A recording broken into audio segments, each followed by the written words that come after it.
아멘. 성가대 찬양 감사합니다. 오늘은 창조절 11째 주일입니다. 존재지향적 삶이라는 제목으로 말씀 함께 나누겠습니다.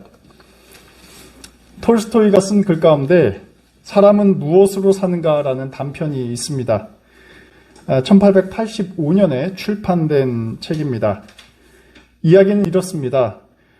어느 농가 주택에 세대로 살고 있는 가난한 부부가 등장합니다.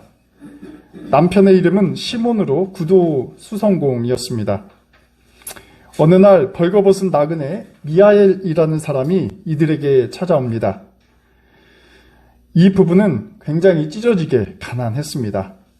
하지만 그 불쌍한 나그네를 그냥 지나칠 수는 없었습니다. 사정을 들어보니 나그네는 교회 앞에 얼어 죽을 뻔했는데 이 부부가 구해준 것입니다. 이들은 없는 살림에 서로를 보살피면서 오랫동안 함께 구두가게를 꾸려나갑니다. 근데 여기서 반전이 일어납니다. 나그네 미하엘은 원래 인간이 아니라 하나님께 벌을 받아서 세상에 내려온 천사였다는 사실입니다. 이 천사는 인간이 사는 이 땅에서 세 가지 물음에 대한 답을 찾고 있었던 것입니다. 그 세 가지 질문 가운데 하나가 바로 이 책의 단편의 제목이기도 한 사람은 무엇으로 사는가입니다. 천사 미하엘은 이 부부의 도움으로부터 이렇게 깨닫게 됩니다. 사람이 사는 것은 결국 존재에 대한 사랑이라고 이렇게 답변을 얻게 됩니다. 인간이 돈과 명예와 또 다양한 성취를 통해서 살아가는 것 같지만 결국 서로의 존재를 품고 존중하고 또 이렇게 살아가야 한다는 깨달음을 이 단편은 우리에게 전해주고 있습니다. 미하엘은 쪼들리게 가난하지만 타인의 아픔에 공감하고 또 환대한 부부의 모습에 굉장히 큰 감명을 받게 됩니다. 짧은 내용의 단편이지만 이 이야기는 오늘 우리에게 동일한 질문을 던지고 있습니다. 여러분, 우리는 무엇으로 살고 있습니까? 또 무엇을 지향하며 살아가야 할까요? 누군가는 일에 대한 성과로 산다 말할지 모르겠습니다. 또 자본가들에게는 돈과 물질적 보상으로 산다 말할지 모르겠습니다. 특히 오늘과 같은 자본주의 시대에 인간을 생존하게 하는 그 이유는 때로는 맹목적이고 또 인간애가 결핍되어 있습니다. 급등과 급락을 반복하는 부동산과 또 자본의 흐름을 볼 때 어쩌면 우리 인간은 만몬이라는 신이 만들어내는 두려움, 또 위기감, 때로는 분노와 침묵, 또 찰나의 기쁨을 먹고 사는지 모르겠습니다. 하지만 조금만 우리가 우리 삶을 성찰해 본다면 천사 미하엘이 얻은 그 답변에 굉장히 근접한 결론을 이루겠다 보여집니다. 우리 삶을 든든히 지탱하고 또 흔들리지 않게 하는 그 근원이 무엇이냐 할 때 그것은 바로 누군가에 대한 사랑이고 또 존재에 대한 감사일 것입니다. 우리 인간에게 허락된 삶은 아무리 길어야 100년을 넘지 못합니다. 또 그 100년이라는 시간도 굉장히 불안전하죠. 우리는 지난주 충격적인 죽음을 목격했습니다. 그 하나는 이태원 참사로 청년들의 집단적인 죽음이었습니다. 너무 이른 나이에 자신들의 꿈도 펼치지 못한 채 삶을 마감했죠. 근데 제게 충격을 준 또 다른 죽음은 제가 개인적으로 친분 관계에 있었던 스코틀랜드 교회 목사님의 아들의 죽음이었습니다. 제가 영국에 있었을 때 함께 예배드리고 또 함께 친분을 쌓은 젊은 청년이었습니다. 하지만 황망하게 심장마비로 손 쓰지 못한 채 죽고 말았습니다. 그리고 이 소식이 지난주에 제게도 전해져 왔습니다. 이러한 갑작스러운 죽음을 목격하면서 이러한 물음이 동시에 마주하게 되었습니다. 과연 나는 무엇으로 사는가라는 물음입니다. 우리는 종종 인간이 삶이 유한하다는 진실을 망각하곤 합니다. 톨스토이는 한 세기 훨씬 전 인류에게 사람은 도대체 무엇으로 사는가? 이 질문을 우리에게 던지고 있습니다.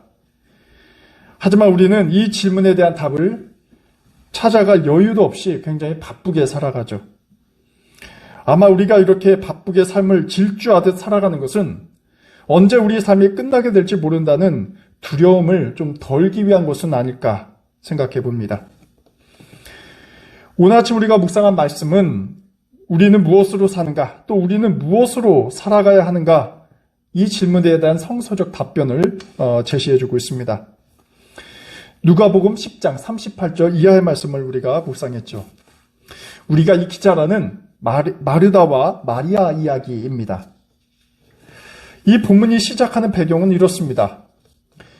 예수님께서 율법 교사와 이웃됨에 대한 이야기를 마치신 후에 진행되는 이야기입니다. 특히 오늘 본문 바로 앞에서 예수께서는 이 사마리아인 비유를 통해서 율법 교사에게 이웃됨에 대해서 들려주셨습니다.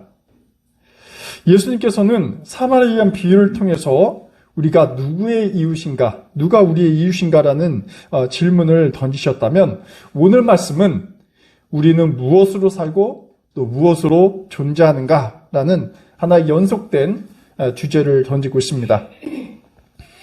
예수님께서는 제자들과 함께 어떤 마을로 들어가고 계십니다. 요한복음 11장에서는 이 지역이 아마 예루살렘 동쪽에 위치한 베단이란 지역이 아닌가 이렇게 추정을 하고 있습니다. 예수님께서 제자들과 함께 이 지역 마을에 들어오셨을 때 마르다라는 이름의 여성이 예수님을 환대합니다. 근데 당시 여성이 이렇게 낯선 남성들을 환대하는 것이 과연 가능한 일인지 논란의 여지는 있습니다. 특히 예수님과 제자들이 모두 남자였고 또 이들이 여성들과 말을 섞는다는 것은 당시 유대 사회에서는 굉장히 파격적인 행위가 아닐 수 없었습니다. 아마도 여성이 이렇게 등장하는 것은 예수 공동체라는 것이 단순히 남자, 여자 이런 성에 상관없이 또 빈부귀천에 상관없이 모든 이에게 복음이 열려져 있다는 그런 개방성을 암시하는 것이라 하고 읽혀집니다.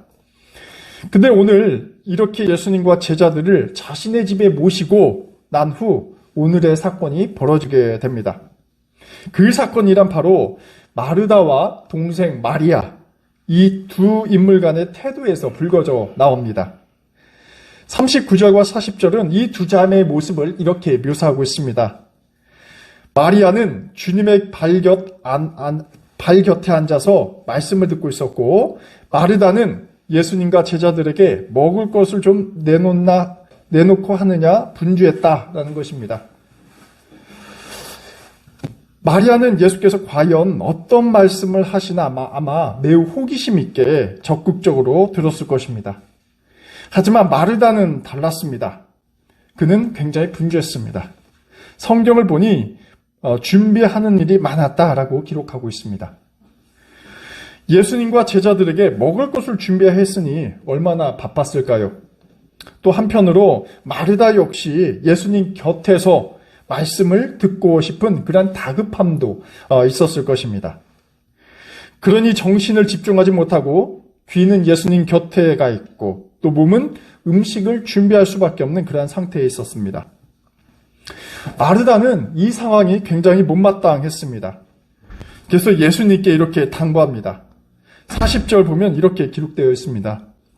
주님, 내 동생이 나 혼자 일하게 두는 것을 아무렇지 않게 생각하십니까?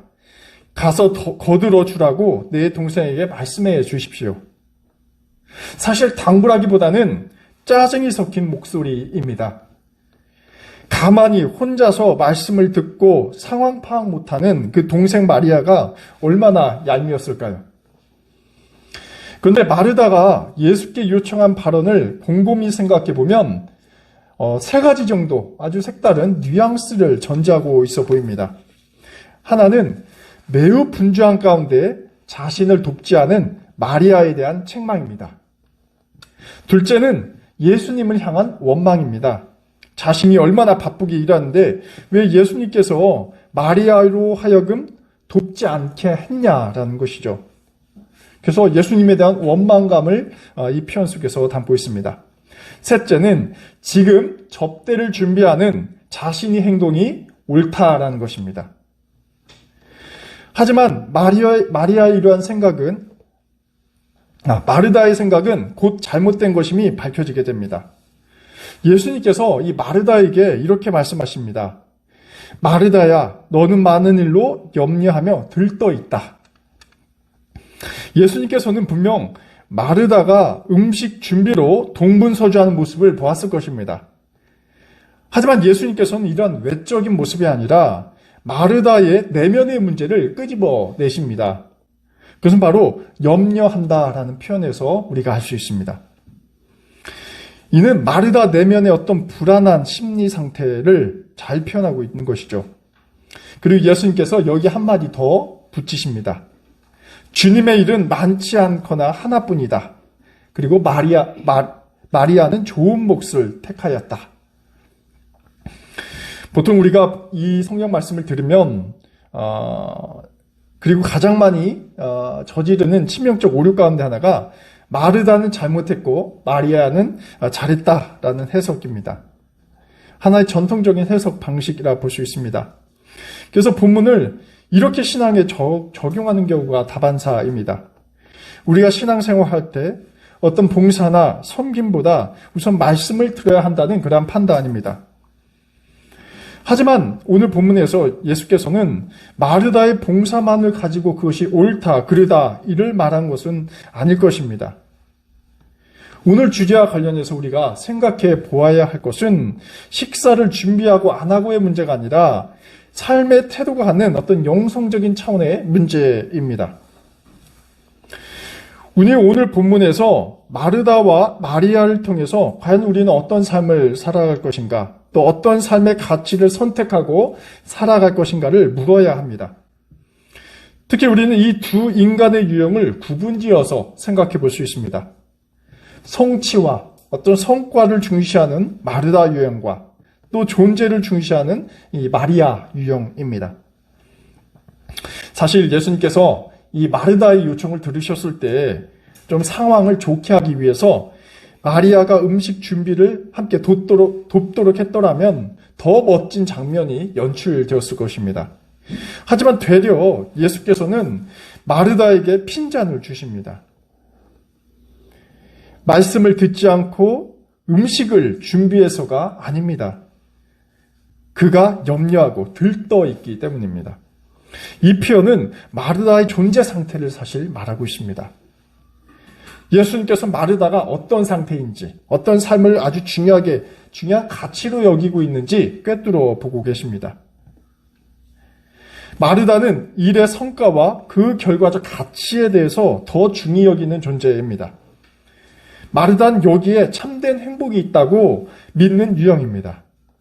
그렇기 때문에 예수께서 오셨지만 그에 집중하지 못하고 온통 주변적인 일에 관심이 쏠려 있습니다. 이러한 삶의 방식이 이끄는 그러한 삶은 비교와 어떻습니까? 불평으로 귀결하죠. 마르다는 자신의 동생 마리아와 비교합니다. 자신의 처지를 누군가 남과 비교하는 것이죠. 자신은 힘들게 음식을 준비하는데 마리아는 편하게 앉아서 이야기를 나눈 것이 어쩌면 굉장히 불편한 일이 아닐 수 없었을 것입니다. 그러니 자연스럽게 불만이 터져 나오게 되는 것이죠. 정작 복을 가져다 주시는 예수님을 앞에 두고서도 마리아의 삶은 불평과 불만으로 가득 차 있습니다. 바로 예수께서는 이러한 어리석음을 지적하시는 것입니다. 하지만 마리아는 달랐습니다. 마르다가 성과 지향적인 삶을 살았다면 마리아는 존재 지향적인 삶을 살아갑니다. 예수라는 존재 오로지 집중합니다. 물론 그도 언니를 도와서 음식을 준비해야겠다라는 생각이 있었을지 모르겠습니다. 하지만 그렇지 않았습니다. 예수님과 함께 더 오래 집중하고 보내는 것이 더 소중한 것이라 판단하는 것입니다. 지금과 현재라는 순간에 더 몰입해 있는 것이죠. 마리아는 비교하지 않고 예수님의 말씀에 집중했습니다. 그 이유는 바로 예수께서 사랑을 베푸시는 분이라는 확신이 있었기 때문이죠. 마리아는 존재에 대한 감사와 은혜를 누리는 그러한 삶을 살아갑니다. 또 그것이 우선한다 판단하는 것이죠. 예수님께서 이때 바로 마리아가 좋은 편을 선택했다라고 말씀하십니다. 여기서 아마 선택이란 말이 중요할 것 같습니다. 이 말은 나는 무엇으로 사는가 할 때 마르다는 성취 중심적 삶을 산다라는 그 편을 선택한 것입니다. 어쩌면 굉장히 매력적인 일일 수 있습니다. 도전적이고 또 나름 자기 정체성도 찾는 그러한 방향으로 보입니다. 하지만 마리아는 존재 지향적인 삶과 그리고 복과 사랑의 그 원천이신 예수님을 따르는 삶을 선택합니다. 마리아는 어떤 성과나 성취 이전에 그리스도 앞에서 자신이 존재한다라는 그 사실, 그 하나만으로도 감사했던 인물이었습니다. 왜냐하면 예수께서 마리아를 포함하는 모든 인류를 그렇게 보셨기 때문입니다. 여러분, 예수님은 어떠한 시선으로 인간을 판단하고 또 평가하십니까? 물질의 유무로 사람을 평가하지 않으시죠. 명예의 높고 낮음도 아닙니다. 배우고 못 배움도 그것이 바로 사람을 평가하는 기준이 아니었습니다. 사실 우리는 은연중에 이러한 잣대로 누군가를 평가하고 또 스스로도 또 그렇게 평가하는데 굉장히 익숙해 있죠.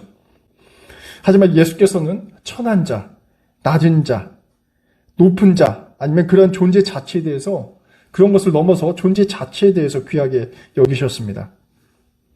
마리아는 바로 예수님의 이러한 가르침에 매료가 되었을 것입니다.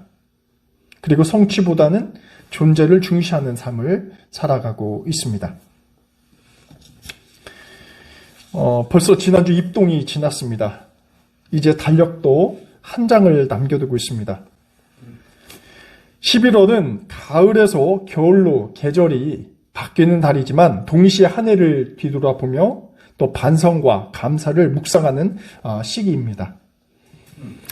우리 교회에서는 지난달에 추석 절기, 추수감사절을 보냈지만 교회력상으로는 이제 추수감사절도 맞이하는 해가 바로 11월입니다. 사실 기독교 신앙은 감사의 신앙이라 할 수 있습니다. 하나님께서 한 해에 베풀어 주신 모든 것에 감사합니다. 특히 우리가 추수감사절의 역사를 회상해 보면 미국 뉴잉글랜드 지역에 신앙의 자유를 찾아온 그 청교도들이 혹독한 추위와 또 빈곤을 견딘 후 먹거리를 허락하신 이 하나님에 대한 감사, 그것은 굉장히 매우 중요했습니다. 하지만 먹을 것이 풍족해진 오늘날 우리는 감사를 점차 잊어버린 채 사는 듯합니다.